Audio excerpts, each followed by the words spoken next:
the city of New York, where the skyline rises like a mountain range against the horizon, while the streets below flow like winding rivers.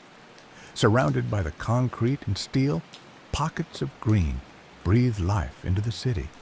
A tale unfolded about a young soul named Colin Surt. At the age of 26, Colin found himself entangled in the intricate web of his own thoughts. While goodness emanated from his core, a deep and pervasive feeling of sadness or sorrow that weighs heavily on him seemed to shadow his every step. Colin often voiced his inner struggles, trying to find relief by sharing his frustrations.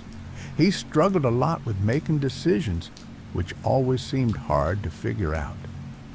He was someone who constantly analyzed and overthought everything, which caused him to be very anxious and hesitant when it came to making decisions. But he was also careful, always looking out for himself because he never wanted to end up in any dangerous situations. Standing at an average height of 5 feet 9 inches, he wished he were taller, aspiring to reach a height of 6 feet 2 inches, dreaming of surpassing his perceived limitations. Despite his objectively good looks, Colin felt the sting of insecurity, a belief that he fell short in the grand ballet of romance. His quest for a girlfriend seemed hampered by an elusive confidence, which made it hard for him to find the love.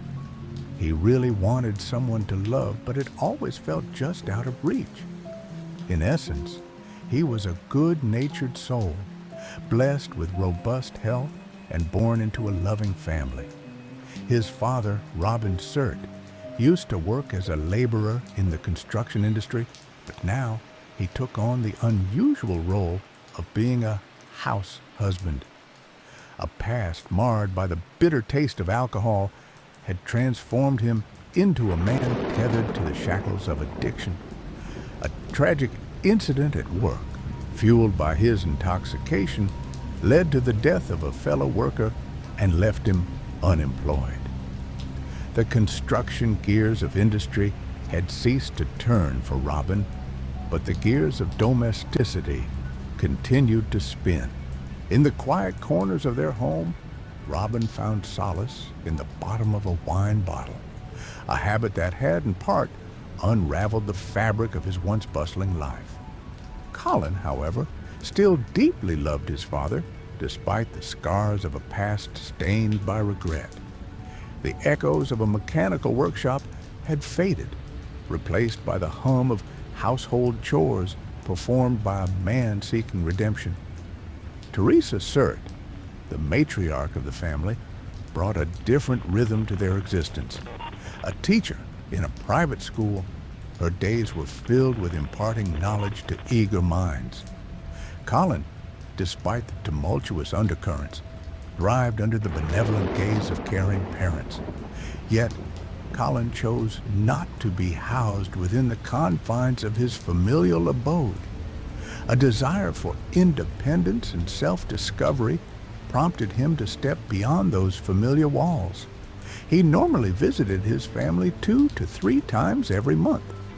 Talking about academics, Colin faced challenges, not excelling in his studies, yet he somehow earned his graduation 2 years ago. The story of how he managed this achievement is known only to the God and himself. His journey through Bachelor of Technology in the mechanical branch echoed with the strains of low grades, hindering him from securing a job in his core field due to poor marks and limited skills.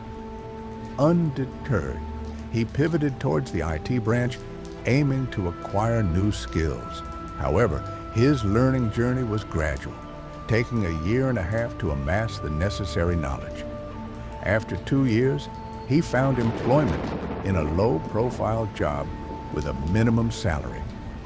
Despite his dedication, a sense of dissatisfaction lingered in his professional life. In the days of college, Colin shared a close bond with some friends, Will Murphy, Tom Lunas, and Mark Dudley.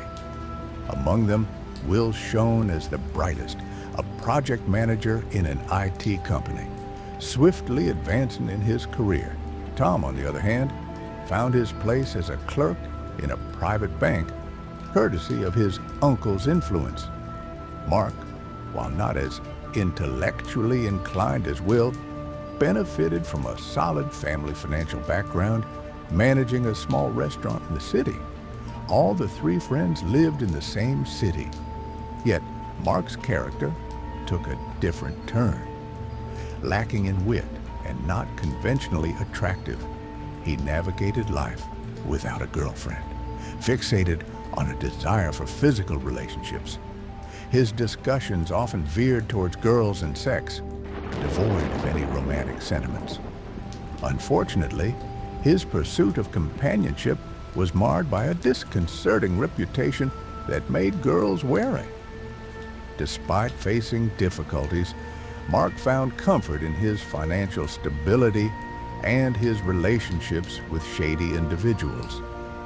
Dark thoughts and questionable intentions occasionally clouded his mind, casting shadows over the simplicity of their shared town life. He also had ties to some nefarious characters, ranging from thieves to murderers to drug dealers.